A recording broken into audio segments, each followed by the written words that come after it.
अस्सलाम वालेकुम and a very warm welcome. आप देख रहे हैं आज पाकिस्तान। मैं हूं सिद्रा इकबाल और यकीनन आज एक नए दिन की, एक नए हफ्ते की आगाज़, और ख़ास तौर पे इसमें ये बात कहना चाहेंगे कि there are so many times we feel stuck in the past. कोई ना कोई पुराना स्कार, कोई ना कोई पुरानी बात लेकर हम बैठे होते हैं, लेकिन वाकई कई स्कार्स के बारे में आप सोचते हैं, अपनी गलती होती है तो इंसान कहीं ना कहीं उसे इक्तफा कर लेता है, लेकिन अगर किसी दूसरे की गलती की वजह से आपको चोट लगे तो आई थिंक उसको एक्सेप्ट करने में, उसको हील करने में ज़्यादा वक्त लगता है। कभी कभार ये ज़ख़म देने वाले, ये चोट देने वाले आपके करीबी होते हैं, आपके ऐसे रिश्ते होते हैं जिन पे आपको सबसे ज़्यादा यकीन होता है। That is when the pain takes a lot longer to process. और आज खुसूसन क्योंकि हम अक्सर शुरुआत करते हैं, हमारी कोई ना कोई थॉट रिलेटेड होती है कॉन्शियस पेरेंटिंग के हवाले से, कि इन बच्चों को जिनको आप इस दुनिया में लेके आते हैं, इनके तरफ हमारी ज़िम्मेदारी क्या है। ना सिर्फ उनकी फ़िज़िकल वेलबींग, उनकी तालीम व तरबियत, उनकी बेसिक सेफ्टी, लेकिन साथ साथ उनकी तरबियत कि वो दुनिया को कैसे देखते हैं। Are we turning them into compassionate loving human beings और नॉट। और इसी में जहाँ हमारी बहुत सारी और जिम्मेदारियाँ हैं, उनकी फ़िज़िकल सेफ्टी हमारी सबसे बड़ी जिम्मेदारी है। आज आपसे बात करना चाहेंगे एक बहुत ही अहम इशू के हवाले से, और ये इशू है बच्चों की physical safety in terms of the Burns that they go through.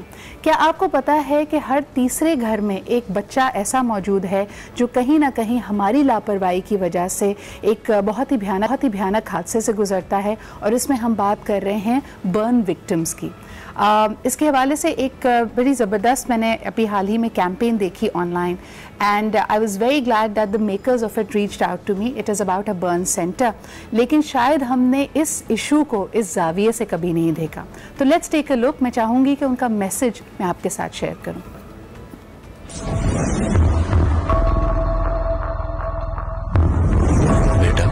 आपको किसने जलाया? खाला ने, पापा ने जलाया, अम्मी ने जलाया। कैसे जलाया? अम्मी है ना, वो किचन से ट्रे ला रही थी। दादी शाम की चाय पी रही थी।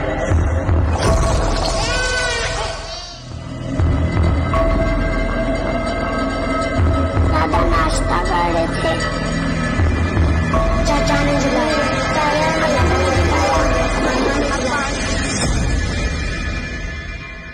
ये चाय का निशान कभी नहीं जाता।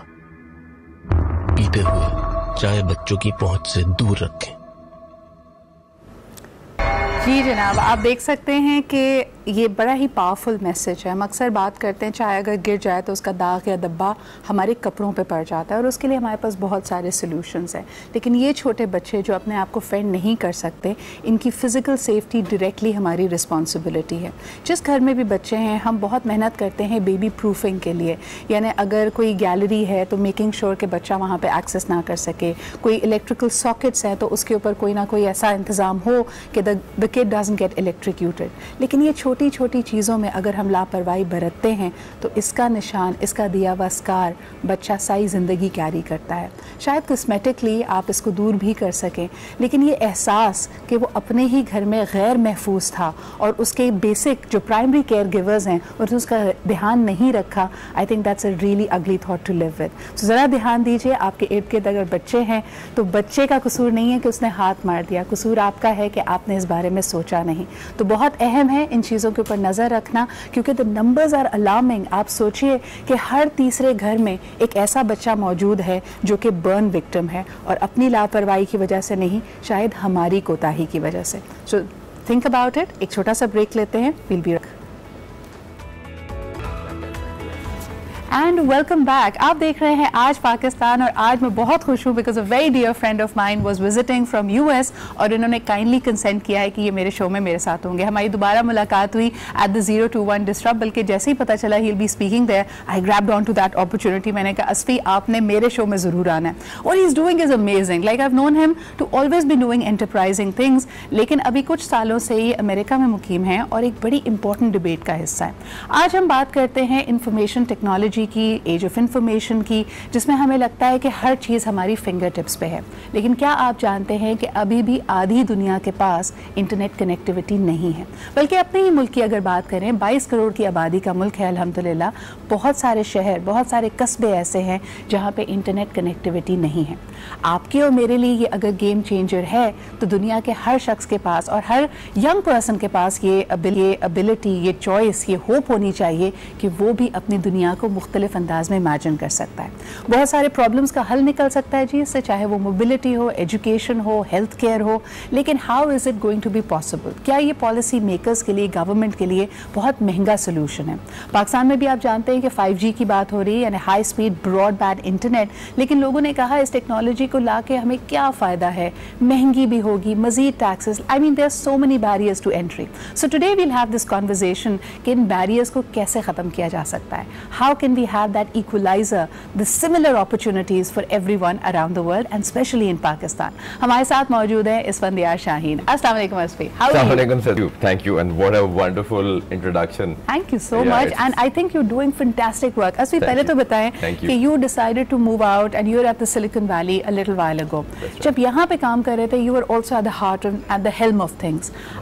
अभी जब वापस आए हैं, you were at 0 to 1. लोगों से मिलकर कैसा लगा? Has the discourse moved forward? Yeah. Exciting things are happening in Pakistan. और क्योंकि आपके पास एक world view भी है, तो मैं जानना चाहूँगी। बहुत बहुत अच्छा लगा Sidra, obviously because you know बहुत हमारे I would say national heroes हैं। I mean like someone like Jahan Ara is a national hero.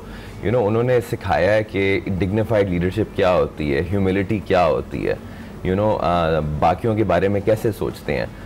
तो मेरे लिए तो मतलब आई मीन मैंने पहली बार इसकी कवरेज देखी थी, मैं तो रो पड़ा था कि कितनी अच्छी थी। और जो कल परसों जो हुआ है, मतलब वो तो एक नेक्स्ट लेवल ही चीज़ थी। I mean you had to be there to realise कि यार this moment has arrived. You know, यानी जब वो कहते हैं कि 2020 the economy, the people, the ideas will take off, Yeah. it now seems palpable, right? Yeah, absolutely. And I think, yeah, I mean, you know, we've always been wondering कब time आएगा, कब time आएगा, कब time आएगा, but I think जो लोग थे इस कॉन्फ्रेंस पे कल और परसों, उन्होंने ये महसूस ज़रूर किया होगा। मैंने तो किया। I mean, and obviously I'm biased and I'm also very optimistic. मुझे तो you know that. लेकिन मैं तो बहुत खुश था। And the current project, moved. yeah, the current absolutely. project that you're involved in. जी, मुझे ये बताएं, high speed internet, we have a tendency कि we take things for granted. Yeah. हमारे पास है तो हमें लगता है दुनिया ऐसी ही है। मैं Absolutely. Facebook पे हूँ, Instagram पे हूँ। Absolutely. अगर मुझे 5 मिनट के लिए पता चले कि the wires have been disrupted और आज इंटरनेट स्लो चलेगा, Yeah. that's when I feel the pinch. Yeah. So the half of the world Yeah. that does not have access to broadband, high speed internet, Yeah. वो उनके यहाँ क्या situation है? यानी हम ये रियलाइज क्यों नहीं कर रहे कि वो अपॉर्चुनिटी से कितने कटे हुए हैं? देखिए काफ़ी मतलब मेन वजह तो ये है कि ये टेलीकॉम्स का सिस्टम ऐसे डिज़ाइन हुआ है कि ये सिर्फ ये to some extent income inequality promote करते हैं। उनकी गलती नहीं है, मतलब कोई ख़राब नहीं कर रहा टेलीकॉम में। बेसिकली एक सिंपल सी इक्वेशन है सिद्रा, वो ये है कि 50% जो रेवेन्यू है ना जी, वो 10% सेल टावर से बनते हैं, वो शहरों में है। ये दुनिया भर में ये सीन है। सही। अब गांव से उठ के लोग शहर में आए जा रहे हैं। टेलीकॉम कंपनी को भी यही है कि मैंने शहर में सर्विस देनी है और बेहतर देनी मैंने है। शहर में इंफ्रास्ट्रक्चर लगाना है, क्योंकि शहर में लोग हैं जो पैसे दे सकते हैं। क्योंकि आपको पता है इंटरनेट इंफ्रास्ट्रक्चर Affordability है ना? इंटरनेट मतलब हमें तो लगता है ना कि वायरलेस से वो खंबे हैं, वो तारे हैं, बहुत सारा इंफ्रास्ट्रक्चर है, बहुत सारा खर्चा है। वो खर्चा शहरों से पूरा होता है। अनफॉर्चुनेटली वो खर्चा गांव में पूरा नहीं होता। मसला सारा ये है, और इसमें हम फंसे हुए हैं काफ़ी देर से कि हम गांव में internet infrastructure and the right kind of internet infrastructure कैसे लगाएं, ये फंडामेंटल और मसला खास तौर पे अगर आप पाकिस्तान जैसी जगह पे देखें Yeah. जहाँ पे कस्बों में, देहातों में बेसिक बिजली का मसला, अगर आप मिसाल के तौर पे ये खंबे लगा भी देते हैं, Yeah. वहाँ अगर बिजली नहीं आती और डिवाइस अगर चार्ज ही नहीं होती तो एक और मसला है। Yeah. So how are we going to solve this? ये Yeah. तो बड़ा एक महंगा सोल्यूशन लग रहा है। एक तो आई थिंक थोड़े से नंबर्स, आपको पता है जी। कि नंबर्स के बगैर मतलब वो समझाई नहीं जाती बात। ये प्रॉब्लम समझ लेना। देखिए हमारे मुल्क की बात करते हैं, हमारे मुल्क में 40,000 सेलफोन टावर हैं। True. ये जो फ़ोन कंपनियों ने लगाए हुए हैं, इनमें से तकरीबन 7-8% ऐसे टावर हैं जो एक तार होती है, उसे कहते हैं ऑप्टिकल फाइबर। ये बड़ी ज़बरदस्त तार है। इस तार में बहुत ज़्यादा कैपेसिटी होती है। सही। 5-6% हैं जो टावर इस फाइबर की तार से कनेक्टेड है। ये सारे शहरों में है। सही। जो मेजॉरिटी है ना हमारे मुल्क में, कोई 90+% मतलब 50+% टावर्स वो गांव देहात में, उन पे जो टेक्नोलॉजी लगी है वायरलेस टेक्नोलॉजी है, लेकिन अभी वो कंस्ट्रेन होती जा रही है क्योंकि डेटा की डिमांड बढ़ती जा रही है। सही।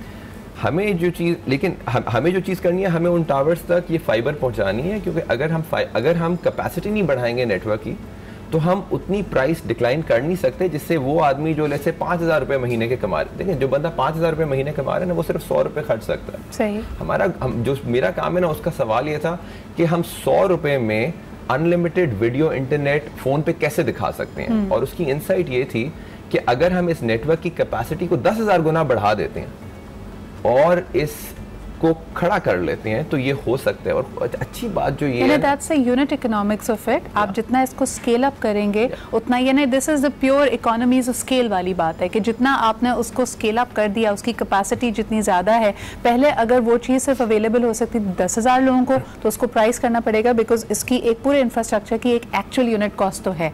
तो एक तरह से कहना अगर चाहिए असफी कि हम सस्ती रोटी सस्ती बिजली की बात करते हैं, अब हम सस्ते ब्रॉडबैंड इंटरनेट की बात कर रहे हैं। एब्सोल्युटली। एक मैं थोड़ी सी चीज शेयर करना चाहूंगा सिद्रा कि मैंने जब गांव के बारे में सोचना शुरू किया ना, बिकॉज देखिए मसला गांव में है बेसिकली, ठीक है। शहर में तो आपके पास शहर में कुछ ना कुछ बन जाता है, मसला गांव का मसला है। एंड लाइक गांव में इंशाल्लाह हमने ब्रॉडबैंड सॉल्व कर लिया ना, ये इंटरनेट का मसला दुनिया भर में सॉल्व हो जाएगा, वो इंशाल्लाह हम करेंगे। जो मेजर इंसाइट है ना सिद्रा इसमें ये है कि क्या हम ये इंटरनेट इंफ्रास्ट्रक्चर सिर्फ इंसानों को चार्ज करके लगा सकते हैं, या हम सोच सकते हैं कि यार और जहाँ पे पैसे जाया हो रहे हैं, बिजली की चोरी हो रही है, बिजली के चीजें फॉल अपार्ट कर रही हैं, लाइन लॉसेस हैं, एग्रीकल्चरल यील्ड कम है। डेटा क्या है? डेटा वो चीज है जो एक इंसान का बिहेवियर चेंज करता है। सही। डेटा आपको बताता है कि यहाँ पे घपला हो गया, यहाँ पे घपला हो गया, इस चीज को ठीक करो। ये मेरी एक इंसाइट थी कि यार इंसानों को चार्ज करके गांव देहात में इंटरनेट कभी नहीं पहुंचेगा, क्योंकि उनके पास पैसे नहीं है। सही। लेकिन अगर एक ऐसा तरीका निकल आए कि इस चीज को लगा के बिजली की चोरी कम हो जाए, इस चीज को लगा के बिजली की ग्रिड ज्यादा एफिशिएंट हो जाए, इस चीज को लगा के हमारे जो किसान हैं उनकी जो एग्रीकल्चरल प्रोडक्टिविटी है वो बढ़ जाए, तो उससे इतनी वैल्यू निकलेगी कि वो इस पूरी चीज के लिए पैसे दे देती है। And it will seem like the most logical thing to do. But Asfi, मुझे पता है कि आपकी डिफॉल्ट सेटिंग तो एज एन ऑप्टिमिस्ट है, तो मैं क्या करती हूँ, मैं I will play the devil's advocate. मुझे ये बताएं कि ये infrastructure now we are right now only looking at the sum good of the thing coming out, कि भाई ऑल टोटलिटी में इससे अच्छाइयाँ क्या क्या निकलेंगी। आप एक तरह से बेहतर मॉनिटरिंग कर सकते हैं बैंकिंग सिस्टम की, हेल्थ केयर की, बिजली की, यील्ड पर एकड़ की।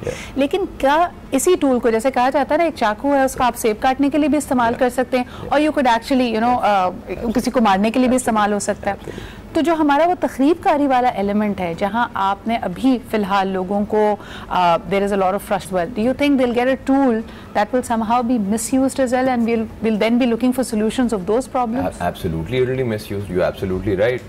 आग लगा के आप खाना भी बना सकते हैं, आग लगा के आप घर भी जला सकते हैं, मुझे तो कोई शक नहीं है कि it is going to be misused. मेरी जो मेन चीज है ना इस चीज के पीछे, वो ये है कि who are we to deny half the world कि आपको इंटरनेट नहीं मिलेगा। सही। एंड मुझे इस चीज़ पे भी यकीन है कि हमारे हर शहर में, रहीम यार खान में, नगर पाकर में, उकाड़ा में, कोयटा में एक बच्चा ऐसा है जिसमें दम है, जो चीज़ें बदलेगा। वो 3-4% ही होंगे। मुझे इसमें कोई शक नहीं है कि 80-90% लोग सिर्फ एंटरटेनमेंट के लिए आएंगे इस चीज़ के पीछे। अच्छा, since we are on that subject and again you have a world view, मुझे बताएं कि कुछ पॉलिसी मेकर्स को, बल्कि हमारे यहाँ ही एक सेगमेंट ऐसा है जो इस बात को बड़ा अप्रिशिएट करता है कि जैसे अगर आप सऊदी अरब में देखें, चाइना में देखें, उनकी इंटरनेट सेंसरशिप पॉलिसी बहुत स्ट्रांग है। इस पे on that issue where do you stand? यानी आपको लगता है कि चले कनेक्टिविटी तो हमने दे दी, once they will have access to everything, और शायद शऊरी तौर पे, लिटरेसी वाइज हम उस तमाम इंफॉर्मेशन के लिए शायद रेडी नहीं है, फिर क्या करें? सिद्रा, बहुत अच्छा सवाल है। मैंने इस चीज़ के बारे में कभी इतना सोचा नहीं है कि मैं कोई आपको एक इंटेलिजेंट रिस्पॉन्स दूँ। मैंने मतलब एक ऑलमोस्ट कानों पे पट्टी बांधी हुई है कि यार ये इंटरनेट अफोर्डेबल करने के लिए ना ये तार लगानी है, इसको ऐसे फाइनेंस करना है, इसको ऐसे डिप्लॉय करना है। मैं उसके अंदर घुसा हूँ पिछले 3 साल से। So I haven't put any thought into this. Having said that, कुछ फंडामेंटल बिलीव्स हैं मेरे about you know I believe in free access to information. I believe इंसानों को एक हक होना चाहिए कि वो अपना एक ओपिनियन बना सकें। इसमें कोई शक नहीं है कि आज हम एक ऐसे दौर से गुजर रहे हैं कि there is an excess of information और लोगों के लिए मुश्किल है ओपिनियन बनाना कि वो क्या करें। मुझे जहाँ पे डर लगना शुरू होता है ना, वहाँ पे ये होता है कि when the haves start deciding what is right for the have-nots. When they start deciding, मेरे पास तो ये है, मेरे पास तो इंटरनेट है, मेरे पास तो व्हाट्सएप है, मैं तो जॉब अप्लाई कर सकता हूँ, लेकिन यार ये शायद गरीबों से नहीं संभाला जाएगा। लेकिन असली मेरा ये सवाल करने का ना बेसिक मकसद ये था कि मैं आपसे ये भी एक लिटमस टेस्ट है कि हमारे पॉलिसी मेकर्स इस इशू के बारे में क्या सोच रहे हैं, या बल्कि दुनिया भर के पॉलिसी मेकर्स इसके बारे में क्या सोच रहे हैं। क्योंकि अगर देखें इंफ्रास्ट्रक्चर हमने लगाना है, I will come to the fact कि ये पहले तो सोल्यूशन होगा कैसे, ये बताएं कि अभी अगर हम कहते हैं कि गाँव देहातों में बिजली गैस पानी नहीं पहुँच रहा, इंटरनेट कैसे लेके जाए? उसका थोड़े से नंबर्स वो ये हैं कि जैसे जो 40,000 टावर है ना हमारे, इसमें से सिर्फ 5-6% फाइबर से कनेक्टेड है, लेकिन 92% बिजली की तारों से कनेक्टेड है। बिल्कुल ठीक है जी। और ये जो कोई 40,000 टावर है ना, ये कवरेज देते हैं मतलब कोई हमारी 95-97% पॉपुलेशन को। तो मेरा बेसिकली प्लान है कि हम बिजली की तारों को फॉलो करके फाइबर लगा देंगे। अच्छा। क्योंकि बेसिकली देखें फाइबर जो तार है वो केबल कमोडिटी है, केबल कॉस्ट $1 a मीटर। सारा खर्चा आता है उसको लगाने में और परमिट्स लेने में, उसमें लोग फंस जाते हैं। हमने एक तरकीब बनाई है जिसकी मैं बहुत डिटेल में नहीं जा सकता क्योंकि उसके अंदर और बड़ी कंपनीज इन्वॉल्व हैं।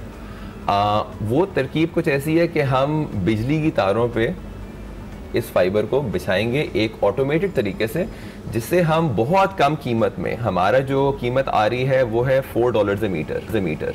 अगर सिर्फ मैं सिंध के सूबे की बात करूं कि हर जगह पे मुझे इंटरनेट कनेक्टिविटी चाहिए और इस सोल्यूशन पे जाएं जो आप कह रहे हैं, तो what are the estimated cost, यानी अ बॉल पार्क फिगर? मैं आपको पंजाब का कह पंजाब सकता हूँ, पंजाब का मैं कह सकता हूँ, सबसे एरिया है। I mean उधर काम शुरू हो गया है, मतलब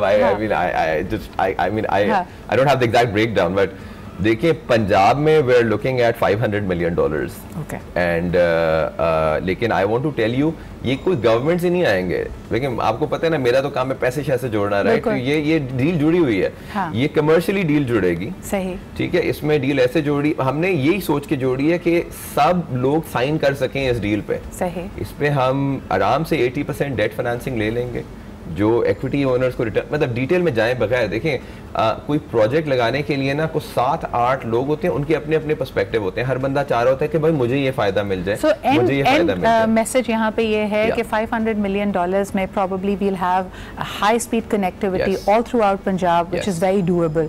By 2023. By 2023, which is not by very December far. 2022, इंशाल्लाह we बिकॉज जो हमने टेक्निक बनाई है ना सिद्रा, वो बहुत ऑटोमेटेड है। इंशाल्लाह अगर हम ये रेगुलेटरी, अगर हम बेसिकली अलाइनमेंट पैदा कर लेते, ये टेक्निकल और फाइनेंशियल मसला नहीं है, हम अगर बाकी अलाइनमेंट पैदा कर लेते हैं ना, ये हम 7-8 महीने में पूरा प्रोविंस कर सकते हैं। अच्छा, तो मुझे बताएं, my last question to you would be वही रिसेप्टिविटी ऑफ द गवर्नमेंट। ये जो अलाइनमेंट की आपने बात की, रेगुलेटरी इशू है, कितना ओपन, कितना रिसेप्टिव आपने पाया उनको? सिद्रा अभी तक तो बहुत रिसेप्टिव पाया। I mean, कुछ लोगों से जो मेरी मुलाकात हुई है अभी तक, मुझे तो उनसे मिलके बहुत खुशी हुई है।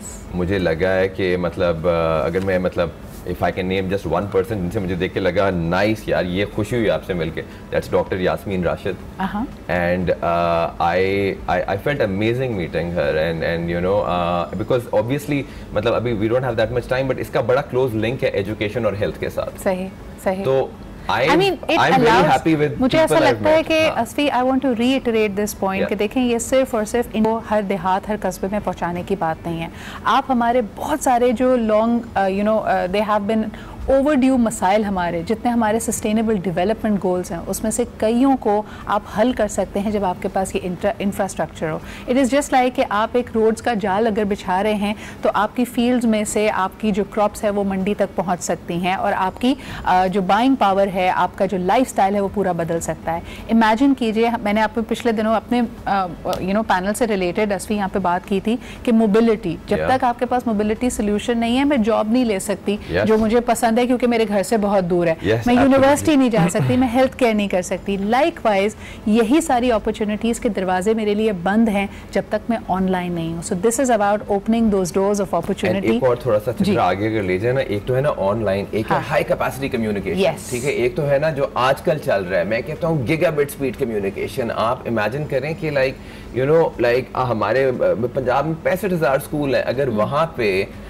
फाइबर लग जाता है, right, like imagine the possibilities of the kind of learning experiences that students the world is your oyster quite literally. आप किसी से दुनिया में कलेक्ट कर सकते हैं। I remember being a part of this one program which was about school connectivity, कि हम पाकिस्तान के कराची के स्कूल्स को यूके के स्कूल से कनेक्ट करते थे, वहाँ की पेडागोजी को देखते थे कि किस तरह पढ़ाई जा रही हैं चीज़ें, and you really take things forward. So I feel it's very exciting. I mean, what an exciting generation to be a part of, Asfi. वो जो कहते हैं ना Vision 2020, it is really here, and please imagine your best lives for the coming days to come. Thank you so much, Asfi. Always a pleasure. Please do visit often. और जब आप इसमें थोड़ा सा और ब्रेक थ्रू करें तो मेरे शो पे आपके आके हमें अपडेट जरूर करना है। I think you are one of the best people on media that I've ever spoken to, and I'm so proud to see you just upping your game every year. So keep doing that, Sidra. Really proud of you. पुराने दोस्तों का यही फायदा होता है, ये आते हैं ना तो फिर खुशी फैल जाती है हर तरफ। बहुत बहुत शुक्रिया, थैंक यू वेरी मच। इसी के साथ लेते हैं एक छोटा सा break. Will be right back. Keep watching Aaj Pakistan.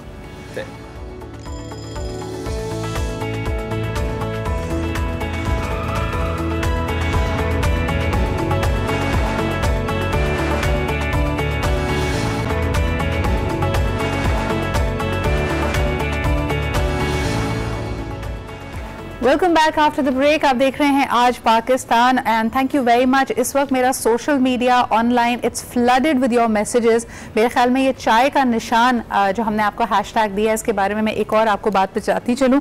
If my team can share that band, इसके हवाले से एक पिटिशन भी है, यानी जब भी हम किसी चीज़ की आगही की बात करते हैं, ये कहते हैं कि आपने उसके बारे में कुछ एक्टिव रोल प्ले करना है, this petition is actually going to go a long way. इसमें बात की जा रही है वालिदैन की कि हमने एक तरह से ये ओथ लिया है कि yes will be a lot more careful, यानी ये वो चीज़ें हैं जो शायद हमारे रडार पे होती नहीं हैं but they really go a long way. So चाय का निशान इज़ द हैशटैग, इसके बारे में ज़रूर बात कीजिए क्योंकि एक दफ़ा फिर आपको बताती चलूँ कि हर तीसरे घर में एक बच्चा मौजूद है जो कि एक बर्न विक्टिम है हमारी लापरवाही की वजह से। सो मेक श्योर कि हम बच्चों के लिए जहाँ बहुत सारी और सहूलतें and we make sure that they get the best of everything, उनके खाने पीने से लेके उनके स्कूल, उनके इलाज मुआलजे तक, तो ऐसे एक्सीडेंट्स को प्रिवेंट करना भी हमारी ही जिम्मेदारी है।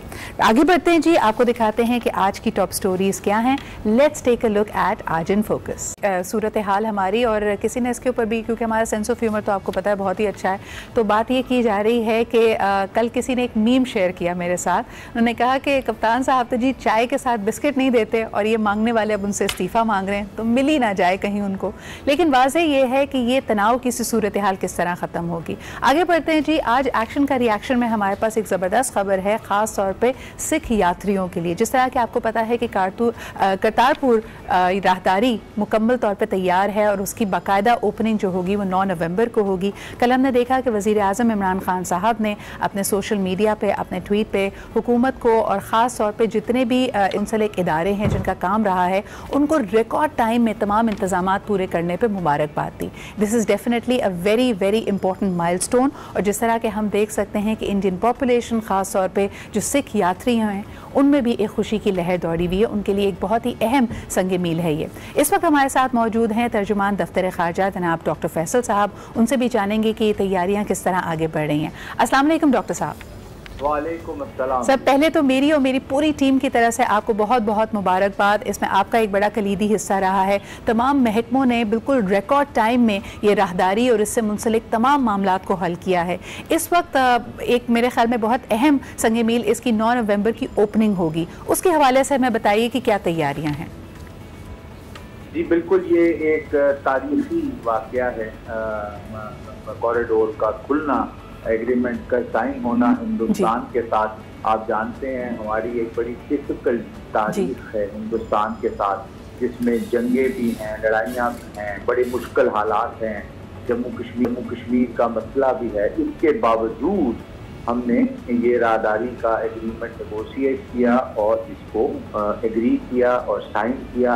हमारी कैबिनेट ने इसको अप्रूव किया और हिंदुस्तान की कैबिनेट ने भी अप्रूव किया। बिल्कुल। अब अगला स्टेप यकीनन इसकी इनॉग्रेशन का है, जो इंशाल्लाह 9 नवंबर को होगी और वजीर आजम पाकिस्तान इसकी इनॉग्रेशन फरमाएंगे। करतारपुर साहब कॉरिडोर में खुद विजिट करेंगे, उनके साथ काबीना के अरकान होंगे और बहुत से लोग होंगे और पहला हिंदुस्तान से जत्था उसी दिन आएगा, क्रॉस करेगा राहदारी को। राहदारी की ओपनिंग होगी और वो इस ओपनिंग सेरेमनी में वो शिरकत भी फरमाएगा जो जत्था आएगा। इसके अलावा जो इस्लामाबाद में डिप्लोमेटिक कोर मौजूद है, सफारतखाने हैं, सफीर हैं, UN एजेंसी हैं, इन सब लोगों को भी वहाँ ले जाया जाएगा। ये वहाँ मौजूद होंगे इस तारीखी सेरेमनी को देखने के लिए। डॉक्टर साहब मुझे ये बताइएगा कि बड़े अहम संगे मील रहे हैं and I think win after a win, another win Pakistan की। अगर हम देखें पिछली सिर्फ और सिर्फ इंडिया, पाकिस्तान और कश्मीर के मामलात पे, जिस तरह के हमने देखा कि पूरे के पूरे डिप्लोमेटिक इनक्लेव को आप लोगों ने इन्वाइट किया इन आज़ाद कश्मीर, वहाँ के लोगों से LOC तक लेके गए। So Pakistan really has nothing to hide. लेकिन पर्टिकुलरली करतारपुर राहदारी के हवाले से ऐसा लगता है कि मोदी सरकार इसका क्रेडिट लेना चाहती है। हाल ही में जितने भी मोदी साहब के अपने बयानात थे, उनके जितने भी खिताब थे, उसमें उन्होंने कहा कि हमने ये करवाया है। तो आपने कितना रिसेप्टिव पाया उनको ड्यूरिंग द नेगोशिएशंस? बिकॉज हमारे पास इतलात आ रही थी कि कई चीज़ों में बड़ा सख्ती का और एक डेडलॉक की सी सूरत हाल डेवलप करने की कोशिश कर रही थी इंडियन नेगोशिएटिंग टीम। क्या कहेंगे आप? जी, जैसे मैंने अर्ज की, ये बड़ी डिफिकल्ट नेगोशिएशन है। इस किस्म का एग्रीमेंट जिसका कोई प्रेसिडेंट नहीं है, इसकी कोई नज़ीर तारीख में नहीं है, तो इसलिए इन एनी केस ये बहुत ही दुश्वार रास्ता था। और फिर हिंदुस्तान जैसे मुल्क के साथ जिनसे हमारे इख्तलाफात हैं, फरवरी इस साल का जो वाक़यात हुए थे वो अभी आप भूले तो नहीं है, ओनली मंथ्स ओल्ड, और मार्च में हमने नेगोशिएशन शुरू कर दी थी। It was a difficult negotiation, लेकिन उसको ओवरकम कर लिया गया क्योंकि प्राइम मिनिस्टर साहब का अपना ये वोल्यूशन थी और बड़ी कमिटमेंट थी कि हमें ये काम करना है। और सबसे अहम ये हमारे नबी पाक सल्लल्लाहु अलैहि वसल्लम का जो हुक्म है और जिस उन्होंने जैसे अक़लियतों को ट्रीट किया और हमें दर्स दिया, सबक दिया कि इसको ऐसे हैंडल करना है। और कायदे आज़म का जो फरमान है और इसमें हमारे झंडे का जो सफ़ेद रंग है वो अक़लियतों के बारे में, और आप इसको खुद फेमिलियर हैं कि हमारी अक़लियतों से ट्रीटमेंट पाकिस्तान में बहुत अच्छी है। एक दो वाक़यात हो जाते हैं उसको। डॉक्टर साहब आपसे बेबस वक्त कम होगा, आखिरी सवाल आपसे करना चाहूंगी। इस वक्त जिन पॉइंट्स पे, जिन सेलियंट फीचर्स पे अग्रीमेंट हुआ है, पहले बात की जा रही थी the number of pilgrims who will be allowed to come to Pakistan, visa fee क्या होगी, वीज़ा प्रोसीजर्स क्या होंगे, और ख़ास तौर पे क्योंकि पाकिस्तान में हमारे पास टेररिज्म से रिलेटेड वाक़यात भी होते हैं, तो the security of our own land, के ऐसा ना हो कि इनका कवर लेते हुए कोई और शख्स इसमें घुस आए, उसके लिए क्या इंतजाम हैं? ज़रा हमें अगर उसके बारे में कुछ आगाही दें। जी, दो बातों की तस्दीक फौरन बहुत जरूरी जी। एक तो ये $20 फीस नहीं है, ये सर्विस चार्ज है और ये लिया जाएगा हर यात्री से, हर विजिट से। दूसरे, आपने फरमाया पाकिस्तान में दहशतगर्दी के वाकयात होते हैं। समझौता एक्सप्रेस का टेरर अटैक हिंदुस्तान पानीपत के मकाम पे हुआ था, आज तक जिन्होंने किया था उनको कोई सजा नहीं दी गई। तो टेरर अटैक तो सारी दुनिया में होते हैं, सिर्फ पाकिस्तान में नहीं होते हैं। उसके लिए सिक्योरिटी के तमाम स्टेप्स उठा लिए गए हैं। इंशाल्लाह ये फुल्ली सिक्योर कॉरिडोर होगा। इसमें 5000 सिख यात्री नानक नाम लेवक हर रोज आ सकेंगे। सुबह आएंगे, शाम को इंशाल्लाह वापस चले जाएंगे और पूरा दिन वो यहाँ इबादत कर सकेंगे, सलाम कर सकेंगे और हमारे वो मेहमान होंगे। हमें उसमें कोई यही एग्रीमेंट। बहुत बहुत शुक्रिया डॉक्टर साहब, once again congratulations, a very milestone for Pakistan and a very important milestone when it comes to India and Pakistan relations. Kartarpur corridor इंशाल्लाह ताला पूरी तरह फाल होगा, ओपन टू सर्विस होगा 9 नवंबर ऑनवर्ड्स, और इसको वज़ीर आज़म इमरान खान साहब खुद इसका इफ्तिताह करेंगे। इसके बाद 5000 यात्री हर रोज़ यहाँ पे आ सकेंगे और अपना पिलग्रिमेज, अपना मजहबी फरीज़ा अदा कर सकेंगे। इसी के साथ जी हम बढ़ते हैं अपने अगले सेगमेंट यानी मिलो पाकिस्तान से की तरफ, और इसके अंदर हम आपकी मुलाकात करा रहे हैं एक बहुत ही इंटरेस्टिंग अचीवर से। इनके बारे में आपको बताती चलूँ कि she is a horse rider and she is an expert when it comes to tent pegging. और सबसे ज़्यादा इंटरेस्टिंग बात यह है कि ये दुश्वार काम जिसमें हम समझते हैं कि आपका पहनावा बड़ा इंपॉर्टेंट होता है, शी एक्चुअली ऑब्जर्व्स निकाब एंड हिजाब। तो हमारे साथ जी मौजूद हैं तहरीम फातिमा। सबसे पहले तहरीम बहुत बहुत शुक्रिया हमारे साथ मौजूद होने का। Congratulations on this achievement. आप चैंपियन हैं, you are really good at what you do. सबसे पहले मुझे बताइए कि घुड़सवारी और टेंट पेगिंग का आपने इंतखाब कैसे किया, इसमें आपकी इंस्पिरेशन क्या थी, और क्या कभी आपका नकाब लेना, आपका हिजाब लेना आपके लिए किसी स्ट्रगल का या बैरियर का बाइस तो नहीं बना?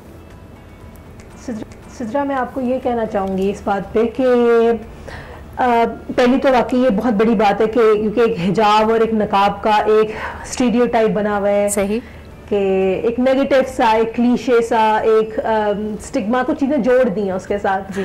तो मीडिया में भी वही चीज़ें दिखाई जाती हैं, और क्योंकि इतना एक्सपोजर नहीं है, और ये लोग, हम लोग जो हिजाब और नकाब वाले लोग हैं वो इतने सामने आते भी नहीं हैं जी, टू बी वेरी फ्रैंक। लेकिन अगर मैं अपना एक्सपीरियंस बताऊं तो अल्हम्दुलिल्लाह मुझे ऐसा कोई प्रॉब्लम नहीं आया कि मुझे हिजाब या पर्दा करने से, नकाब की वजह से, या फिर मैं उसके पीछे भी आ जाऊँ तो एक लड़की होने की वजह से मुझे मसला नहीं आया। उसके कुछ पॉइंट्स हैं जी। पहला है पेरेंटिंग। मेरी तरबियत, मेरे फादर का बहुत बड़ा रोल है।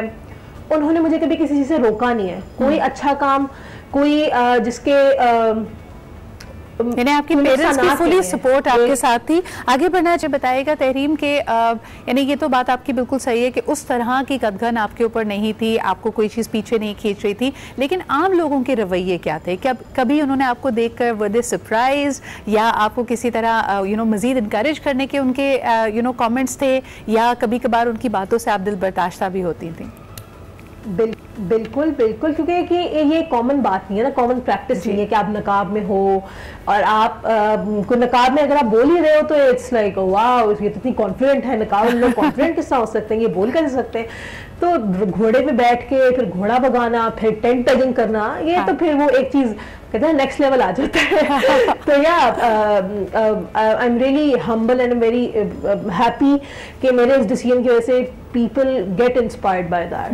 अब मुझे ऐसा होता है कि मेरा हक अदा हो, एक सोशल लेवल पे आपके कुछ एक्शंस होते हैं ना, आपने करने होते हैं, तो I am very happy about that कि लोग इंस्पायर होते हैं। तेरी कैसे शौक पैदा हुआ घुड़सवारी का, हॉर्स राइडिंग का? घर में कोई करता था, भाई को देख के, फादर को देख के आप इंस्पायर हुई? यानी बड़ा शाहाना शौक है, लेकिन आपको ये शौक कैसे हुआ?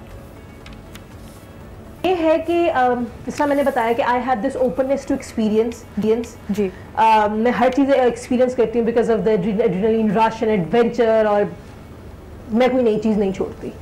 तो ये हुआ कि आई स्टार्टेड हॉर्स राइडिंग, मैंने वो सीखना शुरू की, मैं उसमें आई, और इसमें एक कहते हैं ना कि एक अट्रैक्शन है, एक चार्म है, जब आप इसमें चले जाते हो then you want to go further and further.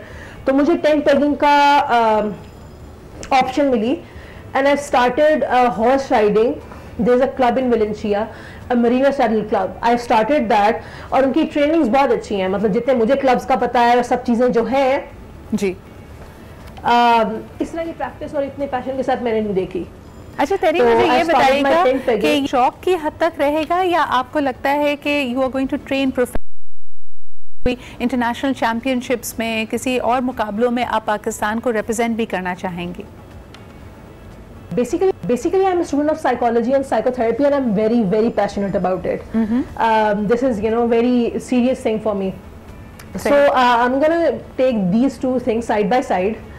अल्हम्दुलिल्लाह मुझे इसमें एक चांस मिला टेंट पेगिंग में, तो आई विल पार्टिसिपेट इंशाल्लाह एट नेशनल लेवल, और मैं इंशाल्लाह इसको परस्यू करूंगी, and I will never leave any opportunity इंशाल्लाह in that. I will practice, I will go further in that whatever I'll get, because I want to represent, I really want to represent my culture, my religion. I say this to every person, and I really want to represent the women and my country.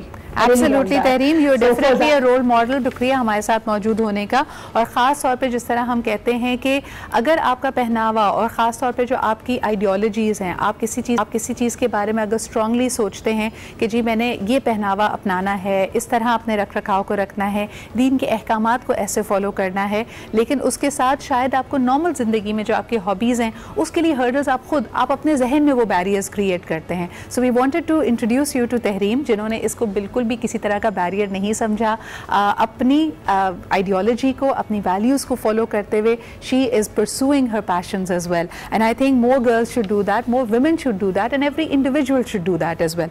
अच्छा जी, अब हम बढ़ रहे हैं एक break की तरफ। एक बाद वापस आएंगे तो बच चुके होंगे 10, और जैसा कि मैंने आपको प्रॉमिस किया था, वो लोग जो पब्लिक स्पीकिंग और कॉन्फिडेंस बिल्डिंग का शौक रखते हैं, आज आपके लिए डेट अनाउंसमेंट है। My master class happening in Karachi, इसकी क्या डेट है, क्या प्रोसीजर्स हैं, ये जानने के लिए इस ब्रेक के बाद आपने फौरन वापस आना है। And keep watching Aaj Pakistan.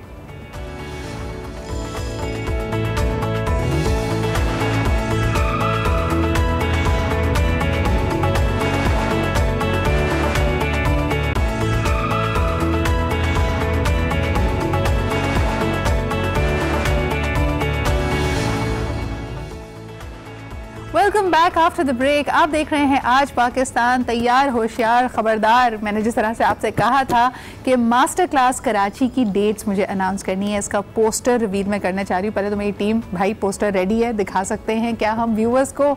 ये है जी पोस्टर आपके सामने। कराची में 7 और 8 तारीख को इंशाल्लाह ताला हम करने जा रहे हैं कराची की मास्टर क्लास, और इस दफ़ा हमने इसका फॉर्मेट थोड़ा सा ये चेंज किया कि 7 तारीख को it's going to be all about confidence building, क्योंकि चाहते थे लोग कि इसकी ज़्यादा टिक्स, टेक्निक्स, क्या तरीका है कि अपने एतमाद को बहाल किया जाए। आम तौर पे when you face a failure और a setback, you suddenly feel कि आपकी दुनिया ख़त्म हो चुकी है। The things that made you more confident, whether it be your looks, your abilities, suddenly वो पूरा का पूरा प्लेटफॉर्म हिल जाता है। So how do you rebuild your life? You are going to spend the first master class only on confidence building. फिर जी दूसरे दिन यानी 8 तारीख जो कि होगा इतवार का दिन, it will be a Sunday, we will spend 3 hours talking about the tips and techniques. अच्छा, इसमें जो आम सवाल मेरे पास आते हैं, आपका एक बेहतरीन चैम्पियन पब्लिक स्पीकर होना ज़रूरी नहीं है। If you're an amateur, you're just starting out, even then this is going to be very very beneficial for you. It will give you practice, it will make you understand कि एक message को किस तरह formulate किया जाता है, audience का ध्यान किन चीज़ों की तरफ होता है, अपनी वॉइस को, अपनी बॉडी लैंग्वेज को आप कैसे लेके चलें, because this is your make और ब्रेक इम्प्रेशन टाइम। और बहुत बहुत शुक्रिया, पेशावर, इस्लामाबाद वर ट्रिमेंडसली सक्सेसफुल। हमने 1 महीने का टाइम दिया है आपको, आप इसके लिए रजिस्टर कर सकते हैं। There is also an early bird discount अगर आप दोनों दिन के लिए रजिस्टर करेंगे। रजिस्टर करने का अमल बहुत आसान बना दिया इस दफ़ा। happening.pk पे जाके you have to book your tickets, अपनी डिटेल्स उसमें दें, और ये आपके घर आके जी आपको टिकट दे के जाएंगे और आपसे पैसे ले लेंगे। So it is going to be much simpler this time. It will be something fabulous. ये वीकेंड होगा जिसमें आप अपने आप को तैयार करेंगे to make 2020 and the years beyond your best years. So please note the date. ये पहली दफ़ा यहाँ पे अनाउंस कर रही है, उसके बाद सोशल मीडिया पे भी the poster is going to be up. 7th and 8th the Karachi master class of confidence and public speaking. अब जी जरा आगे बढ़ते हैं। आज के वो बहुत ही मज़ेदार है, हम बात करने लगे हैं स्टॉकिंग के ऊपर, जो हम अपना कौमी फरीज़ा समझते हैं। हमें अपने से ज़्यादा दूसरों के काम में इंटरेस्ट होता है, उनकी ज़िंदगी में क्या चल रहा है, उनकी लव लाइफ में क्या चल रहा है, क्या उनकी प्रोफेशनल लाइफ में चल रहा है। अल्लाह ताला रब्बुल इज़्ज़त कुरान हकीम में भी कहते हैं कि दूसरों की जासूसी मत करो, ये तुम्हारे नफ़े में नहीं है, तुम्हें ये वसवसे में डाल देती है, कंपैरिजन में डाल देती है। There is nothing as harmless talking. पहले तो ये समझ लीजिए कि जासूसी में हार्मलेस होना या इसका ना डेंजरस होने वाली कोई बात ही नहीं है। ये कहीं ना कहीं आपके दिमाग में एक ऐसा क्रिएटिव स्टोरी को जन्म देगी कि वो अपने आप में एक फ़िल्म होगी। इससे हम कैसे बच सकते हैं, इस पर बात करेंगे। आपने अगर जासूसी करके कोई नुकसान उठाया है तो उसके बारे में भी हमें बताइए। नंबर्स आपकी स्क्रीन पे हैं। आज ज़बरदस्त गेस्ट मेरे साथ मौजूद हैं जिस पर हम online stalking, in person stalking, एक ज़माने में पहले होता था हमारे घरों में फ़ोन के एक्सटेंशन होते थे तो चुपके से कोई फ़ोन सुन लेता था, तो वहाँ से अब गेम बहुत आगे चली गई है।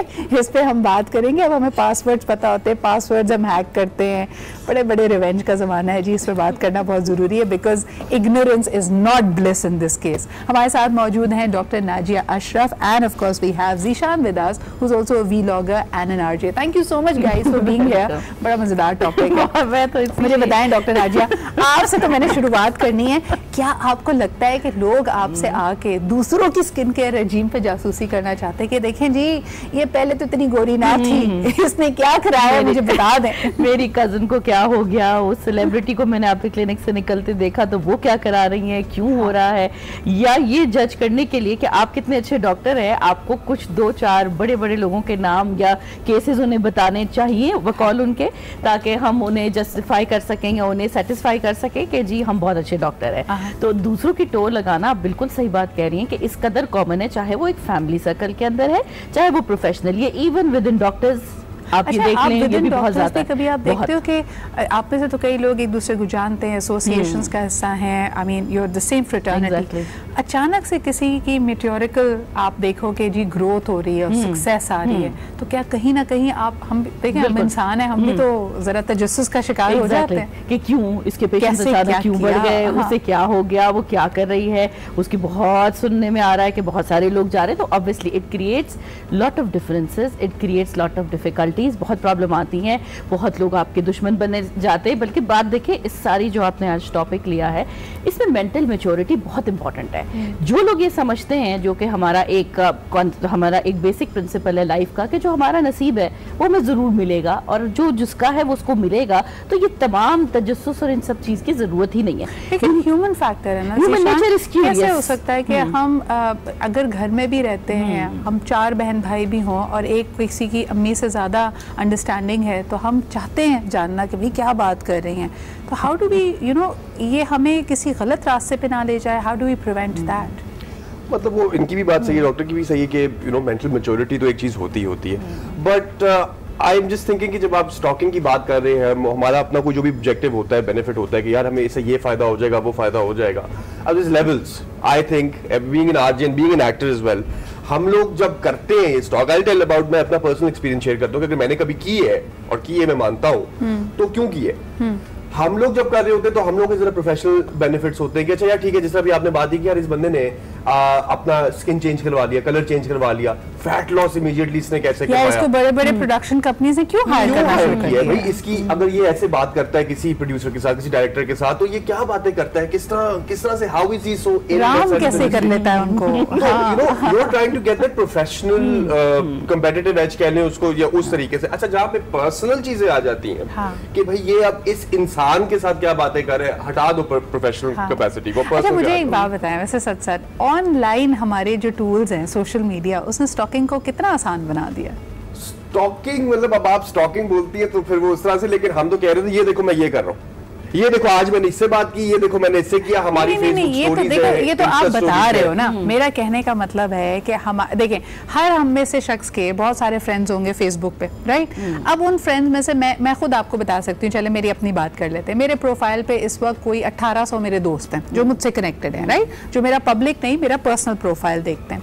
मैं अगर कोई तस्वीर या कोई अपडेट डालती हूँ, चंद 100 उसमें से ऐसे होंगे जो उसको लाइक करेंगे, कुछ दर्जन होंगे, 1 आध दर्जन जो उस पर कॉमेंट करेंगे, जो बाकी हैं खामोश वाले, जो दूरबीनें लगी हुई हैं, जो सबमरीन कहीं ना कहीं घूम रही है, वो तो सिर्फ देख रही है और सोच रही है, उनके जहन में क्या चल रहा है मुझे नहीं पता। और ऐसे भी लोग होंगे जो मेरे ख्याल में, मुझे पूरा यकीन है, वो they come, they look at my profile but they are not saying anything. और ये हमने अनफॉर्चुनेटली, हम इसको मेरे ख्याल में एडमिट करना चाहिए, हम भी ये करते हैं। नाजिया जी, आपने किया तो क्या देखा? बिल्कुल ऐसा है, कई जगहों पे आप नहीं नजर आना चाहते, बिल्कुल कई महीने आप फेसबुक से गायब होना चाहते हैं, आपका दिल चाहता है नहीं मैं ना किसी को देखूं ना कोई मुझे देखे, तो आप 4-4 दिन भी नहीं देखना चाहते, लेकिन कई दफा आप दिन में 25 दफा आउट ऑफ क्यूरियोसिटी, देखें ह्यूमन नेचर अल्लाह ताला ने बनाया ऐसा है कि सब क्यूरियस होते हैं, हम अपनी फील्ड में, और जो नहीं काम कर रहे वो अपनी फैमिली में, उस कजन ने उस शादी में क्या पहना था, और खास तौर पे मर्दों से ज्यादा खवातीन बहुत क्यूरियस होती हैं। अरे भाई, ये तो आप बात कर रही हैं किसी एक इंडिविजुअल की जात पे,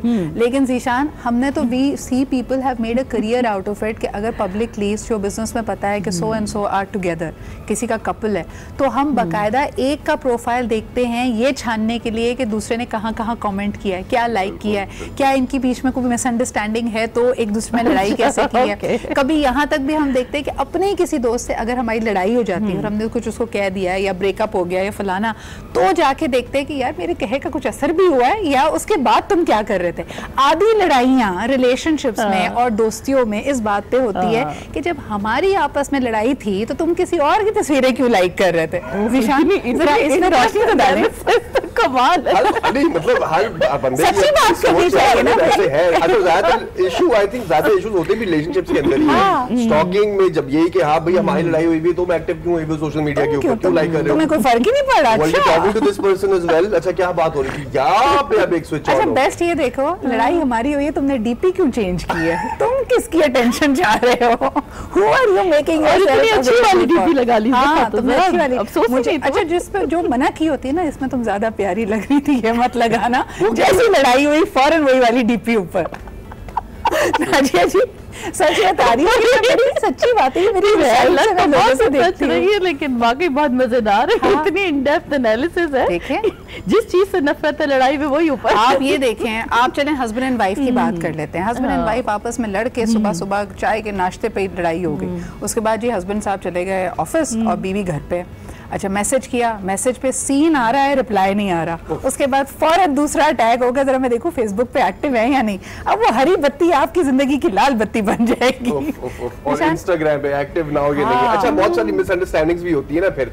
अब पर्सनल एक्सपीरियंस से बता रहा हूँ ना, वो मतलब यही सारी चीजें कि सीन ना हो, सीन 10 मिनट्स अगो। अच्छा, अब कुछ फोन ऐसे हैं जिसपे आप नहीं हो अपने इंस्टाग्राम पे। हाँ। जैसे एंड्रॉइड्स हैं, कुछ फोन ऐसे जिसके वो एक्टिव नाउ लिखा ही आ रहा होगा। अच्छा, खुदा ना खास्ता पढ़ना हो गया भाई, अगर आप एंड्रॉइड यूजर हो, मैं पर्सनल एक्सपीरियंस से बता रहा हूँ कि उसमें एक्टिव ना हो, वैसे ही लिखा आ रहा होता है। डिस्क्लेमर देने की कोशिश कर रहे हैं कि भाईजान वो मैं नहीं।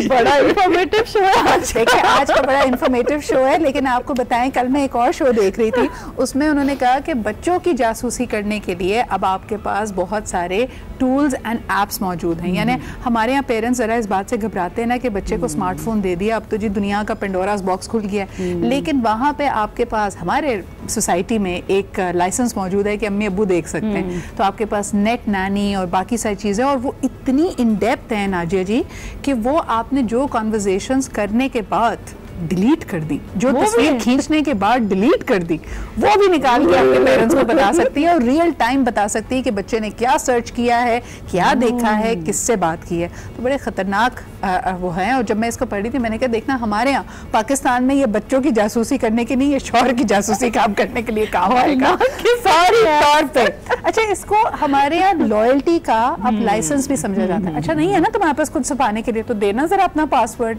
सबसे पहले कैसे सुना है, आप बिल्कुल सही कह रही हैं। हाँ। मंगनी होते ही उसने सबसे पहले उसका फेसबुक लिया, उसमें से सारे उसके कॉलीग्स डिलीट किए, जनाना फेसबुक छोड़ी और वापस। अच्छा, मैं इस पे जरा एक और इंसाइट अभी आपको दूंगी। कॉलर हमारे साथ है, उनसे बात करते हैं। हेलो जी, अस्सलाम वालेकुम। जी वालेकुम अस्सलाम। कौन साहब, कहाँ से बात कर रहे हैं? जी, मैं माजिद बात कर रहा हूँ फैसलाबाद से। माजिद साहब, किसी ने आपकी जासूसी की या आपने किसी की जासूसी की हाल ही में? जी, एक्चुअली ये एक नेचुरल सा अमर है। अच्छा, सारे टॉपिक पे होता ये है कि जब तक हम लोग अपने दीन को मजबूती से नहीं पकड़ेंगे तो उस वक्त तक हमें। माजिद साहब, मुझे ये बताइएगा कि पेरेंट्स को हक होना चाहिए कि वो बच्चों की जासूसी करें, लेकिन टीनेजर बच्चे इस पे काफ़ी परेशान हो जाते हैं और कहते हैं कि जी हमारी भी कोई प्राइवेसी होनी चाहिए। आपका इस मौजू पे क्या ओपिनियन है? ये यंगस्टर्स का ये बड़ा वैलिड इशू है। उनकी जासूसी एज सच नहीं होनी चाहिए, सही, अनलेस कि उनके करैक्टर को, उनके फ्यूचर को सिक्योर करने के लिए हमें एक हद तक उनकी जासूसी जरूरी है। बहुत बहुत शुक्रिया माजिद साहब मौजूद होने का। और एक हद तक जासूसी जरूरी है। हमारे यहाँ देखें, वो चौकीदारी वाला कॉन्सेप्ट भी है। बच्चा अगर कोई गलती करता है तो हम फौरन कहते हैं कि अम्मा, माँ बाप को होश नहीं थी, उनको पता नहीं था कि उनके नाक के नीचे क्या हो रहा है। लेकिन सवाल ये पैदा होता है, वो जो आप बात कर रही थी कि अगर मंगेतर शादी मंगनी के फौरन बाद आपसे पासवर्ड मांगे, तो आप देखें कि हमारे यहाँ होता क्या है। हमारे यहाँ माशाल्लाह सुभान अल्लाह, पहले तो वो पुराना वाला अकाउंट कभी कभी डीएक्टिवेट ही हो जाता है। उसके बाद आप री इमर्ज करते हैं शादी के बाद, जब आपकी एक कपल पिक्चर लगी होती है, से माशाल्लाह अल्हम्दुलिल्लाह और वहाँ से कहानी आगे बढ़ती है, रीसेट हो जाती है, मोबाइल नंबर भी चेंज होते हैं। जीशान जी, ये लड़के भी करते हैं या सिर्फ लड़कियां करती हैं? नहीं, हम अकाउंट तो नया नहीं बनाते हैं, अगर बहुत ही कोई मतलब अकाउंट में चीजें हो रही हो तो फिर वो अलग बात है। करते हैं, लेकिन जी छांटी करते हैं अकाउंट की? हम लोग तो करते हैं, मतलब मैं तो कहूँगा मैंने भी पास में किया हुआ है, लेकिन बात ये कि जब आप when you come up straight ना शुरू से डे वन से। अच्छा, कभी किसी खातून ने, कोई ऐसे इंटरेस्ट, किसी दोस्त ने आपसे कभी आपका पासवर्ड मांगा है और आपने दिया? मैंने दिया है और उसको मिला भी बहुत कुछ है। फिर वो गुफ्तगू हुई और फिर सारी, और आप बोलते हो कि बड़ी दीदा दिलेरी, तुम्हें पता था उसके अंदर सब कुछ है, फिर भी तुमने पासवर्ड हवाले कर दिया। मैं बोलूं कि अच्छा देखो, अब मेरे पीछे बैठ के मेरे फोन पे वो देख के अब वो जो इतनी क्रिंजी कॉन्वर्सेशन होनी है बाद में, पहले ही हो जाए, मैंने कहा ये लो पकड़ो मेरा पासवर्ड, ये एक सेकंड पेज नंबर 5 पे जाना, सेकंड कॉन्वर्सेशन में जाके देखना, स्क्रॉल, मुझे याद है अभी देखना, जाके अभी गुफ्तगू कर लेते हैं, बाद में नहीं कर सकता यार, बहुत काम है और जिंदगी में करने में। वाह, यानी एक straight forward approach. Go for it straight. अच्छा, फिर क्या हुआ उससे? अच्छा पता होता ये है कि फिर वो कट डाउन हो जाता है, जितना वो बड़ा फसाद बनना होता है ना कि हाँ भाई ये था, ये देखो, और ये चलो आपसे पहले था, हाँ अब आपके बाद हुआ है, अगर वो देख लिए तो फिर ये वैसे बड़ी आपस की बात है, ये बड़ी गलत तुमने बात शुरू की है। You know why? बिकॉज उसके बाद फिर वो जो खातून होती है ना, वो चलता फिरता कैलेंडर बन जाती है और वो कैलेंडर डेट याद रखता है, फिर एक फाइल बनाता है कि अच्छा हमारी ये गुफ्तगू बरोज इतवार 2 फरवरी को हो चुकी है। अब 2 फरवरी के बाद कुछ भी अगर it will be used against you, but it should forever hold your peace. I think it should be used against you, because देखिए ना, फिर तो आपके एक्शंस उसके बाद है ना। अब अच्छा, अब वो सब पीपल में डिसएग्री कि नहीं भाई पासवर्ड क्यों दे हम, but when partners are concerned, ये मेरा जाती वो है ख्याल, जिधर पार्टनर्स आर कंसर्न्ड ना, वहां पे it should B, I think it should be open. Absolutely. चलें जी, पार्टनर्स की बात हो तो ये तो आपका बेसिक ट्रस्ट का राइट है। एक छोटा सा ब्रेक लेते हैं, वापस आएंगे तो डॉक्टर नाजिया से हमने ये भी पूछना है कि जो साइलेंट हमने सबमरीन्स का जिक्र किया था, कभी कभार 2 लोगों के बीच में गलत फहमी इसीलिए पैदा होती है बिकॉज उनका रिलेशनशिप ऑनलाइन बहुत होता है, तो बहुत सारे देखने वाली आंखें होती हैं, बहुत सारे सुनने वाले कान होते हैं। आपने किसकी तस्वीर को लाइक किया, कहाँ पे आपने एक लाल सुर्ख रंग का हार्ट भेजा, तो लोग उसको देख रहे होते हैं, and then they have a tendency कि कभी आपके किसी वीक मोमेंट पे कभी आपको अकेला पाएं तो आपके कान भी भर सकते हैं, कोई आपको गलत इन्फॉर्मेशन भी दे सकते हैं। इस पे बात करते हैं एक छोटे से ब्रेक के बाद।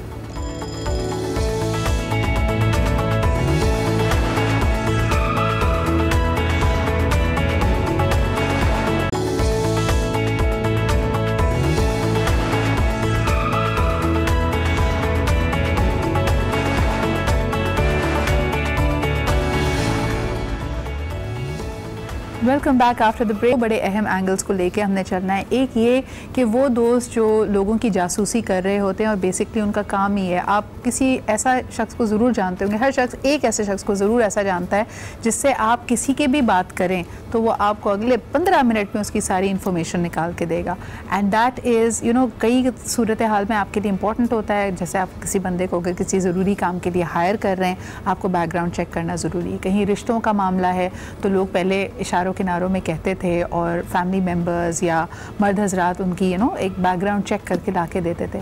Now things are very different. Now हमारे जो क्राइटेरिया है वो बड़ा डिफरेंट है, उसके अंदर लोगों की मिलिशियस इंटेंट भी हो सकती है। एक कॉलर हमारे साथ है, उनसे बात करते हैं। हेलो जी, अस्सलाम वालेकुम। वालेकुम अस्सलाम सिद्रा, हाउ आर यू? बिल्कुल ठीक ठाक, how are you? I'm always fine, and you are always inspiration for my daughter. Thank you. And I just want to share 2 things, okay? And third thing उसका सिर्फ मैं उसका एंड करूँगी उसमें। I'm a single mother and मेरी 2 बेटियाँ हैं। एक मेरी बेटी जो है वो 20 साल की है और एक 18 साल की है। मैंने इस जो आप जासूसी वाली बात कर रहे हैं, जो भी कर रहे हैं, उसमें एक्चुअली हमारे कल्चर और हमारी अपब्रिंगिंग होती है ना, जिसमें हमारी खाला नानियाँ बच्चों को कहती हैं ये चाहे जाकर ये ना फाइंड आउट करेंगे वो फिर क्या कर रही हैं या वो क्या कर रही हैं, तो वो हमारे यहाँ बहुत ज्यादा ना एक्चुअली वो होता है। मेरे बच्चे क्योंकि अकेले रहे थे और दूसरा हम हर बार डिस्कस करते थे। जो आजकल एक बच्चों की सिक्योरिटी पे भी बात होती है कि लड़कियों की हिफाजत, रॉन्ग टच की बात होती है, तो हम लोगों ने हमेशा बचपन से मैंने उनसे बात की थी। तो उस वजह से ये हुआ है कि हम तीनों जो हैं हम तीनों के लैपटॉप पे या मोबाइल फोन पर कोई पासवर्ड नहीं लगा हुआ, हम हर बात शेयर करते हैं, ठीक है। और बात शेयर सिर्फ इसलिए करते हैं क्योंकि हम एक दूसरे को ये कहते हैं कि देखो मैं इस बंदे के बारे में ये व्यू रखती हूँ, तुम्हें क्या लगता है कि मैं बाइस तो नहीं हो रही, या अगर ये मेरे फ्रेंड्स हैं वो ये मेरे बारे में बात करें तो डू यू थिंक सो कि मेरे अंदर ये क्वालिटी या मेरे अंदर ये वीकनेस है या नहीं है, ठीक है। तो हम उसमें पूरी एक बचपन से लेके ब्रीफिंग पे बात की कि नो डोंट गेट बाइस्ड, किसी के बात पे बाइस्ड मत हो, अपनी माँ के कहने पे बाइस्ड हो या दूसरों के कहने पे बाइस्ड हो, हम अंडरस्टैंड करते हैं। तो वो चीज एक मतलब मैंने कोशिश की है कि आई विल टेल देम कि यार बात करते हैं, फ्रेंड्स के बारे में एक दूसरे से बात करते हैं, सब चीजों के बारे में बात करते हैं, तो बच्चों को जब एक कॉन्फिडेंस बिल्डअप होता है ना कि वो लड़के लड़की हर किसी के बारे में बात कर सकते हैं। आपसे इसी बारे में अगर मैं थोड़ा सा प्रोब करूं, मेरा आपसे एक सवाल है। अक्सर हमारे यहाँ पेरेंट्स इस खदशे में रहते हैं, यानी क्योंकि वो जाहिर सी बात है उस उम्र के खुद उस दौर से गुजरे हुए होते हैं, उनको पता होता है कि बच्चे कहाँ शरारती हो सकते हैं, किन बातों में उनमें झिझक हो सकती है, and they will probably not disclose that, so they themselves are a little insecure and they want to pry, they feel that their child is hiding something from them, यानी उनको हर वक्त ये ख्याल होता है कि बच्चे ने मुझसे कुछ छुपाया हुआ है और मुझे उसके बारे में पता करना है। ये कितना हेल्दी एटीट्यूड है या अनहेल्दी है, इस पे आप क्या कहेंगे? हेल्दी नहीं है, मेरे लिए हेल्दी नहीं है। मुझे दूसरे पेरेंट्स की मैं वही बात कर रही हूँ ना कि हम लोगों ने जो अपब्रिंगिंग हम अपने बचपन से लेकर आए कि हमारे पेरेंट्स ने हमारे साथ जो किया वो हमने इनके साथ करना है, वही एक्चुअली यहाँ पर कल्प्रिट है, ठीक है। The reason behind is that कि जहाँ आपके माइंड में एक छोटा सा भी नेगेटिव थॉट आता है ना, वो बच्चा रीड करता है कि मेरे पेरेंट की आंख में जासूसी है या वो मेरे बारे में फिक्रमंद है, तो फिर वो हाइड करना शुरू करता है क्योंकि उसे कहीं ये खौफ होता है कि अगर मैं बताऊंगा तो क्या होगा। एब्सोल्युटली, बहुत बहुत शुक्रिया मैम कॉल करने का। और ये बताऊंगा तो इसमें देखें बात का अक्सर बतंगर बनता है। कई दफ़ा हमसे अगर कोई गलती हो भी गई है, we started interacting with the wrong person, चाहे वो एक आपका पार्टनर हो, आपकी बहन हो, आपका बच्चा हो, वो शख्स इस बात से घबराता है कि आपका रिएक्शन क्या होगा, तो वो छोटी सी गलती को छुपाने के चक्कर में अक्सर बहुत बड़ा मजाक बन जाता है। नाजी जी क्या कहेंगी कि जैसे अभी तो मैंने पेरेंट्स पे बात रखी, अगर किसी पार्टनर चाहे वो बीवी हो या शौहर हो, उसके जहन में ये कहीं ना कहीं ये डाउट आ गया है कि my partner is hiding something from me, और उसके बाद वो क्यूरोसिटी में क्यूरोसिटी किल्स द कैट वाली सिचुएशन हो गई उसकी, तो क्या करे वो? देखिए बहुत ऑफन हो गया है, इतना सोशल मीडिया अब जो कॉमन है, आप सही के बात कर रही हैं, इतने गैजेट्स आ गए तो ये चीज़ें और कॉम्प्लिकेट हो गई हैं। कॉम्प्लिकेट होने के बाद सोल्यूशन नहीं है, इसीलिए तो इतने ब्रेकअप्स, इतने डिवोर्सेस इसीलिए बढ़ गए हैं कि नाजायज़ शक, नाजायज़ डिमांड्स और नाजायज़ बातें जो नहीं भी होती, बाज़ औक़ात किसी को पता भी नहीं है, वो अपने काम में मसरूफ़ है और दूसरा उसके बारे में नेगेटिव होना शुरू हो गया है। रिलेशनशिप हस्बैंड एंड वाइफ का हटाए, आप फ्रेंड्स देख लें, 1 महीने से मैंने आपसे कोई बात नहीं की बिकॉज मैं बहुत सारी चीज़ों में टाइड अप थी और आपको पता भी नहीं है, आपने एक इतना बड़ा सा मेरे बारे में सोच लिया कि नाजिया तो 1 महीने से गायब हो गई है, और वहाँ से आपने खुद भी और अपने बाकी सारे लोगों को भी मेरे खिलाफ करके एक अजीब सी मुहिम बना ली। मैं उस फेज से 1 महीने बाद बाहर निकली, मेरा कोई प्रोजेक्ट था मिसाल के तौर पे, and when I am out and I am trying to reach you, उधर से पता चला कि यहाँ तो एक अजीब सी चीज खड़ी हो गई। मुझे बताएं कि जो लोग आपके करीब हो, जैसे अक्सर मैं कल देख रही थी सोल सिस्टर्स पे ही बात बन रही थी, दे have a hashtag going around talking about random aunty attacks, कि कुछ आंटियां खामखा जासूसी करती हैं और आपके मोस्ट वीकेस्ट मोमेंट पे आपको कोई ऐसी बात आके कह देंगे जिसके लिए आप तैयार नहीं होते। क्या कहेंगे ज़ीशान के जो हमारे बहुत क्लोज रिलेशनशिप्स हो ना, मैं कहती हूँ बातचीत किसी से शुरू हो, कोई रोमांटिक इंटरेस्ट हो, पहले तो उसको डिलीट कर दो फेसबुक से उसके साथ कनेक्ट करने के बजाय उल्टा करना चाहिए, delete the person. Do you agree? Past conversations and histories, या मतलब वो नहीं, आप कनेक्ट ही ना करें ना, ना आप उसकी देखें सिचुएशन, ना आप कुरेदे, ना आप जाएं उस सिनेरियो, तो दोनों तरफ ये हो जाए। आप कुछ भी ना करें ना, फिर तो दिमाग को आप ऐसे एक ना लीश मान के खड़ा करते कि ना ये नहीं सोचेगा तू ऐसी। It's hard. It's very hard. आपने वो जो बात की ना कि पार्टनर्स के अंदर वो क्यूरियोसिटी तो होती है ना, और फिर वो भी बात सही है कि छोटी चीज को छुपाने में या फिर वो खामखा एक आर्ग्यूमेंट से बचने के लिए you end up देखिए a lot of people who get into trouble, जैसे ऑनलाइन अगर उनकी चीज़ें, उनका मटेरियल लीक हो गया है या रिलेशनशिप के ख़त्म होने के बाद कोई चीज़ सामने आई है, आप ये देखें आधी दफ़ा लोग उन्हीं को जिम्मेदार ठहराते हुए कहते हैं पकड़ तुमने ये किया क्यों था। तो that is the part where people are very scared, क्योंकि हमें से गलती होती है when you have crossed that line and you're so scared that people will judge you, आप उन लोगों को क्या मशवरा देंगे? It's a very tricky thing, क्योंकि आप कहती है कि डिलीट कर दो। नहीं, डिलीट ना कर, डिलीट से मेरी मुराद है कि अब मिसाल के तौर पे it is wrong at a level. देखिए, हम चीटिंग की भी तो अब कई किस्में बन चुकी हैं ना। अब ये ज़रूरी नहीं है कि you will leave your partner, आप फिजिकली किसी के साथ टाइम स्पेंड कर रहे हैं, किसी जगह कॉफ़ी पी रहे हैं, नो। अब तो inboxing and to a partner जो आपके साथ एसोसिएटेड आपकी बीवी है, उसके लिए वो बहुत तकलीफदेह बात हो सकती है कि यार ये इनबॉक्स में किससे बात हो रही है, and then her mind is working कि भाई मैंने चेक करना है। पहली चीज तो ये है कि चेक करके आप किसी को रोक नहीं सकते, जिसने जो करना है वो करेगा, वो तो वो करेगा। जी बिल्कुल आप सही कह रही हैं। एक तो चेक एंड बैलेंस बहुत लगाने की लोगों को। अच्छा, दूसरा एक और जो मैं अपनी फील्ड में एक्सपीरियंस करती हूँ, मिसाल के तौर पे आप मेरी पेशेंट है, आपके इर्द गिर्द आपकी फ्रेंड्स, आपके जानने वालों ने कहा भाई मैंने आपके साथ ना शो में देखा है, मैंने उनके पास जाना है। आपने मेरे खिलाफ सारी दुनिया को आराम से कर दिया कि आपकी सीक्रेसी में ये बहुत दफा हुआ है मेरे साथ। हाँ। और खास तौर पे सेलिब्रिटीज के, उसने सबको नेगेटिव कर दिया और खुद आपको करा रही है। Oh my God! उसने मुझे बताया कई लोगों ने कि इसने तो खुद आपकी इतनी ढेर सारी बुराइयां कर रखी थी, ये आपकी कब से पेशेंट है? मैंने कहा उसको तो सालों हो गए। अच्छा, ये कहता है कि अपना ब्यूटी सीक्रेट सेव करना। अच्छा, एक और इसमें एंगल फिर निकलता है डॉक्टर नाजिया, आपके पास अक्सर ऐसे पेशेंट्स भी आते होंगे who don't want to let people know, अपने पार्टनर, अपने हस्बैंड तक को नहीं बताना चाहते। बिल्कुल, हस्बैंड, अपनी माँ, अपने फ्रेंड्स, बच्चे, हस्बैंड गाड़ी में नीचे बैठे हैं। हाँ। और ये तो क्लिनिक से फौरतों का, मैं और किसी को नहीं, यहाँ आदमी आ ही नहीं सकते, तो आप बच्चे लेके नीचे बैठे। हाँ। मैं ऊपर से होकर आती हूँ। अगर कोई एस्थेटिक ट्रीटमेंट है जिससे मैं डेफिनेटली कोई ब्रूज हो सकता है, थोड़ी देर स्वेलिंग हो सकती है, तो उसके अंदर वो कुछ ना कुछ बहाना डाल के वो किसी को डिस्क्लोज नहीं करना चाहती, विच इज समटाइम्स गुड और समटाइम्स बैड भी, अगर वो चीज कभी खराब हो। You hide something. देखें, लेकिन इसमें ना ताली दोनों हाथों से बजती है। ब्रेक पे जाने से पहले मैं ये बात भी कहना चाहूंगी कि देखें, जहां हम लोगों को ये कह रहे हैं कि आप डाउट ना करें, आप अपने रिलेशनशिप्स को, फ्रेंडशिप्स को ख़राब ना होने दें वसवसे की वजह से, दूसरे की नीड्स भी उतनी ही इम्पोर्टेंट हैं।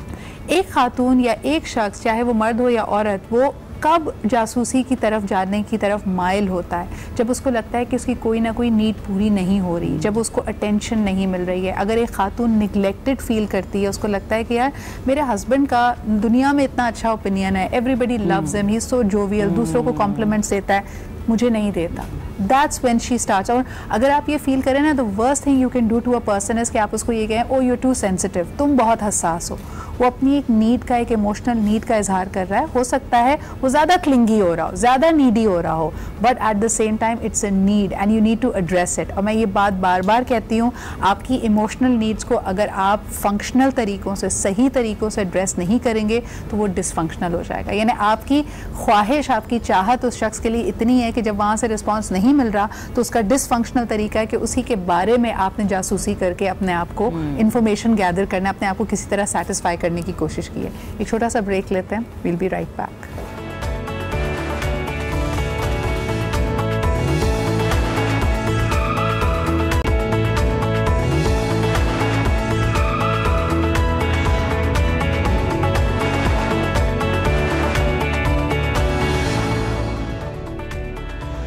हर रिलेशनशिप में यही इश्यूज़ होते हैं। मिसाल के तौर पे मेरी एक बहुत अच्छी दोस्त है और मैं उससे बहुत अरसे में नहीं मिली और अचानक से उसके फेसबुक पे मेरे कुछ और दोस्तों के साथ उनके कॉफ़ी प्लान की तस्वीरें आ जाएं तो मुझे बुरा लगेगा, और फिर वो एक स्पाइरल होगा, एक रैबिट होल होगा। फिर आप खोज में चले जाएंगे, फिर आप जाएंगे उसके प्रोफाइल पे, उसके पिछले 2 हफ्ते की एक्टिविटीज़ को मॉनिटर करेंगे, उन कॉमन फ्रेंड्स के प्रोफाइल्स पे देखेंगे कि इनकी कितनी क्लोजनेस हो चुकी है। Am I feeling left out?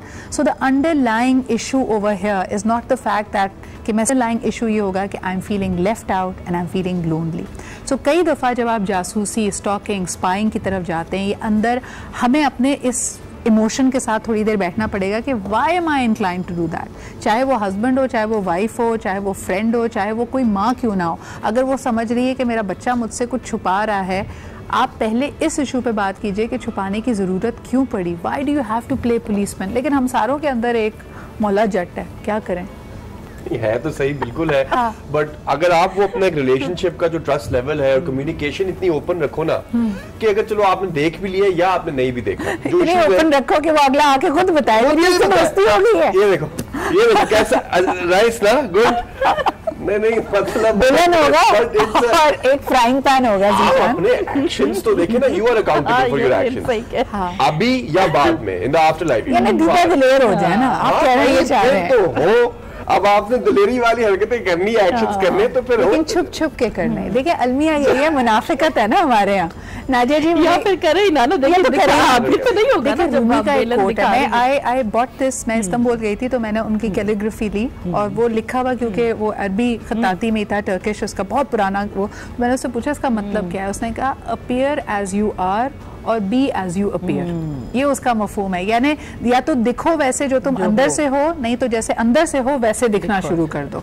तो हमारा तो मसला ये है कि हमने तो इतने सारे मास्क लगाए हुए हैं और वो मास्क बढ़ते जा रहे हैं, कभी बोटॉक्स का। हमारा जनरेशनल गैप है इधर वो जनरेशनल गैप भी है। फिजिकल तो मास्क है, बट जो अपीयरेंस के मास्क है ना हमारे, वो इट्स बिकॉज ऑफ वो जो टेक्नोलॉजीज आ गई है, पोर्टल्स आ गए, देखिए गुजारा नहीं है।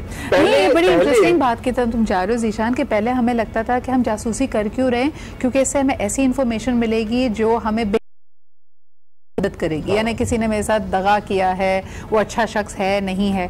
लेकिन आपको ये जानकर हैरत होगी कि जो जासूसी में मटेरियल आपको मिल रहा है उस पर रिलाई नहीं किया जा सकता। आंखें वही देखती हैं जो आप देखना चाहते हैं और जो दूसरा दिखाना चाहता है। यानी अगर आपने फैसला कर लिया है कि ये शख्स सही नहीं है तो आपको एविडेंस भी वैसा ही मिलेगा, या दूसरे की नियत है आपको धोखा देने की तो वो आपको वही दिखाएगा जो आप देखना चाहते हैं। एक और कॉलर हमारे साथ, उनसे बात करते हैं। हेलो, अस्सलाम वालेकुम। वालेकुम सलाम। सिद्रा कैसी? याहिया बात कर रहा हूं। मैं बिल्कुल ठीक ठाक याहिया, आप कैसे हैं? शिराज को और डॉक्टर साहब को, नाजिया साहब को सलाम हो। नाजिया को मैं वैसे भी सुनता हूँ, रेडियो पे भी वैसे भी सुनता हूँ। नाजिया की बात खास ये है कि सिद्रा कि ये जो बात करती है ना, बड़ा खुल के लोगों को, जो बात गलत होती है गलत को कहती है गलत है। अच्छा, क्योंकि आपका बड़ा इंटरेस्टिंग टॉपिक है, मैं कहना चाहूंगा कुछ लोग होते हैं, उसमें कुछ हमारे दोस्त भी हैं, उनको हमने कोलंबो का खिताब दिया है। शायद आपको याद हो, कोलंबो एक सीरीज थी जिसमें कोई जासूस हुआ करता था, बड़े इधर उधर घुस के बड़ी मालूमात हासिल कर लेता था। शेरलॉक होम्स, कोलंबो, जो चाहे उसको कह दें आप। बिल्कुल। देखिए मसला पता है कि होते हैं हमारे इर्द गिर्द लोग जो लोगों के अंदर तजस्सुस करते हैं, घुसते हैं, और ये इंतहाई गलत, मतलब एक गैर अखलाकी बात होती है। लेकिन मेरा कहना यह है कि अगर आप ऐसे किसी शख्स को पाएं, जैसे हमने उनसे कहा कि मैं उनसे कहता हूँ यार, अगर वो आपको इस तरह की जासूसी की चीजें सुनाने लगे ना तो आप उसको नेगेट करना चाहिए, उनसे कहना चाहिए भाई आप क्यों दूसरों के मामलात में घुस रहे हैं। लेकिन क्या है कि ये एक वेरी इंपॉर्टेंट पॉइंट याया, thank you so much for calling in. कई दफा आपके पास कोई जासूस अगर किसी के पास पहुंचे, इन्फॉर्मेशन दे, वो शख्स आपको कन्फ्रंट करे तो वो यही बताता है यार मेरे दोस्त ने तुम्हारे बारे में ये बताया, and your gut reaction at that point should be not that कि इस बंदे ने मेरे बारे में कुछ गलत कहा है, बल्कि आप अपने दोस्त से ये सवाल करें कि आपके सामने ये बात करते हुए वो इतना कंफर्टेबल कैसे था। क्योंकि आप हमेशा याद रखें कि जो इन्फॉर्मेशन अगर आपको कोई आके दोबारा उसके ऊपर पूछने की कोशिश करता है, यार सो and so was talking this about you, आप यकीन कीजिए कि वो कोई रैंडम कॉन्वर्सेशन नहीं होती, उसका एक प्रिल्यूड होता है। यानी आपके साथ गुफ्तगू नींद हुई है, आपके साथ एक कंफर्ट ब्रैकेट था, पहले जमाने की 5 और बातें हुई होंगी, फिर आपकी बात शुरू हुई होगी। So all of that is also very important context. Zeeshan क्या कहेंगे? नहीं बिल्कुल दैट्स ट्रू। और लेकिन वो वही बात है ना कि आप क्यूरियोसिटी तो होती है ना, how do you differentiate yourself, या अपने आप को दूर कैसे करते हो कि आप उसको बोलो कि नहीं यार देखो I am not interested in hearing this, या तो आप फिर वो करो भी नहीं, एंड दैट फ्रेंड जो आपका दोस्त है, जो भी बंदा जो आपसे बात कर रहा है, वो आपसे करेगा नहीं अगर वो आपको जानता है कि आप उस तरह के नहीं हो। लेकिन इमेजिन कभी कोई यंगस्टर आए डॉक्टर नाजिया, यानी हम बात कर रहे हैं कि मेरे और आपके लिए शायद फेसबुक इतना इम्पोर्टेंट नहीं है, लेकिन एक 12 साल का बच्चा, उसके लिए उसका स्नैपचैट, इंस्टाग्राम, उसका तो दोस्ती को परखने का मेयार ही है कि how many likes, how many times have you commented. तो अगर वो इस इकोसिस्टम में बहुत एम्ब्रॉयल्ड हो गया है and a certain person is feeling कि यार दोस्त हैं, फलाना है, आप उसको मशवरा क्या देंगे? देखिए इसमें सबसे इम्पोर्टेंट चीज़ तो ये है कि वो अपनी लाइफ में आखिर फेसबुक के ऊपर टाइम लगा कितना रहा है। ये ना 12 ईयर ओल्ड चाइल्ड अगर वो है तो उसके पास बेतहाशा एक्टिविटीज़ हैं, ज़्यादातर वापस आता है, पहले वो कुरान पढ़ने जाता है, फिर ट्यूशन पढ़ने जाता है, रात 7-8 बजे तक तो वो बिजी है। अक्सर लोग 9, साढ़े 9, 10 बजे सो भी चुके होते हैं, कई तो इतने डिसिप्लिन है कि जिनके पास है नहीं। नाजिया जी अनफॉर्चुनेटली वक्त इतना ही, बहुत बहुत शुक्रिया आपके और जीशान के यहाँ होने का। इसी के साथ प्लीज तजस्सुस आपके लिए सबसे पहले तो the spying and the stalking it takes away from your own mental well being and slowly and gradually believe it और नॉट कि आपके कॉन्फिडेंस को खत्म कर देता है। तो किसी और के लिए नहीं, इसमें कोई चालाकी, कोई होशियारी, कोई स्मार्टनेस नहीं है। If you are going to stalk people, if you are going to be spying, ये आपके अपने कॉन्फिडेंस को खत्म कर देगा। इसी के साथ आज के प्रोग्राम में मुझे इजाज़त दीजिए, कल आपसे फिर मुलाकात होगी। खुदा हाफिज़।